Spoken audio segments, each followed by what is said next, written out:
Good day, everyone.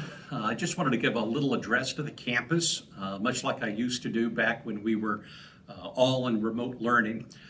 Just wanted to give you a few updates here regarding COVID, but some other things at Southeastern as well. I know many of you are well versed in what's going on with COVID, not just in our country, but our state and definitely here around our school. We will have some new web links up very soon so that you can see the latest and greatest news on how Southeastern is going to adapt to the new mandates from the state of Illinois as well as the President of the United States. Ultimately, keep in mind, this is a public health issue. We simply want to keep as many people as possible as safe as possible. We know that we're in a high transmission rate in this region. We know that, I know as of yesterday, I believe it was, we had no ICU beds available in the entire southern part of the state, simply because of the overabundance of COVID cases in hospitals.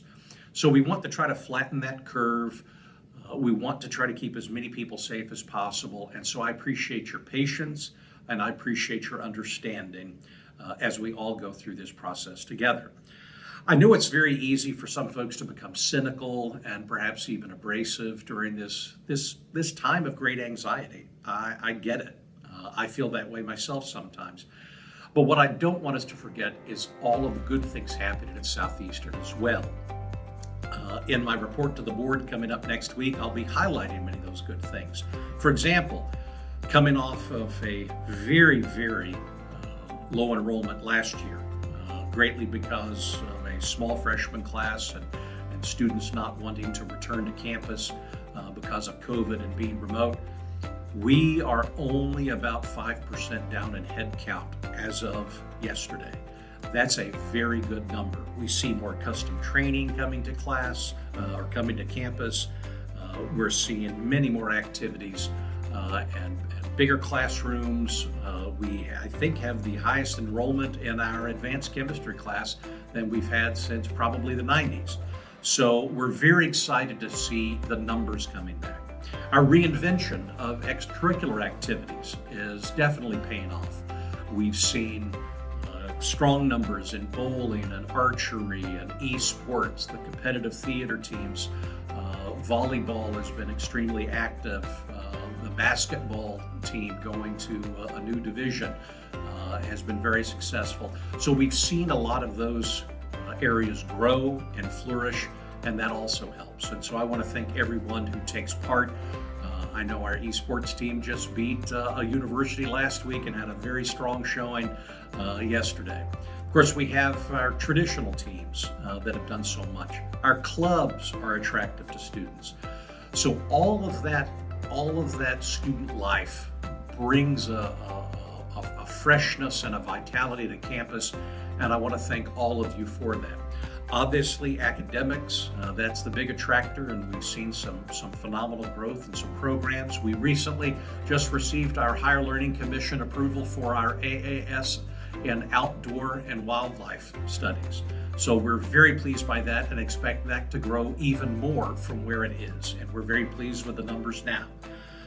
The state is on better financial ground as well. We have a black budget in the state. And just recently, and I'll be telling the board this next week, according to some recent studies, the Illinois Pension Fund is really on solid track. The state is paying down pension debts in addition to the value of annual benefits as they are earned. So if we stay on that path, we're really going to be in very good shape. So that's been a plus. And the credit rating for the state of Illinois has been upgraded by a couple different bond rating agencies, which is extremely beneficial and saves the taxpayer millions of dollars. SIC also has a sound budget for this year. The board will approve that next week, and so we're very excited by that. The Carmi Center expansion is being designed right now. That's been a project in the making for over 20 years since President Ben Cullers was in office. We are very excited by that construction project, as that will bring all new venues of career technical education to the northern part of our region and respond to those community needs. So we'll keep you posted on that project as we're very excited. We have some Just great instruction going on inside and outside the classroom. It's been great to see students in the hallways. Our Learning Commons was almost full the other day when I walked by. And that was so very different from last year when we were remote. Of course, keep in mind, I always say that programs are not buildings. Programs are people. And the programs that we have, both academic and non-academic, are shining bright now. And that's because of all of the great staff and students that we have keeping this place moving forward. With all the challenges that we see in the news, as I said before, it's easy to become somewhat cynical.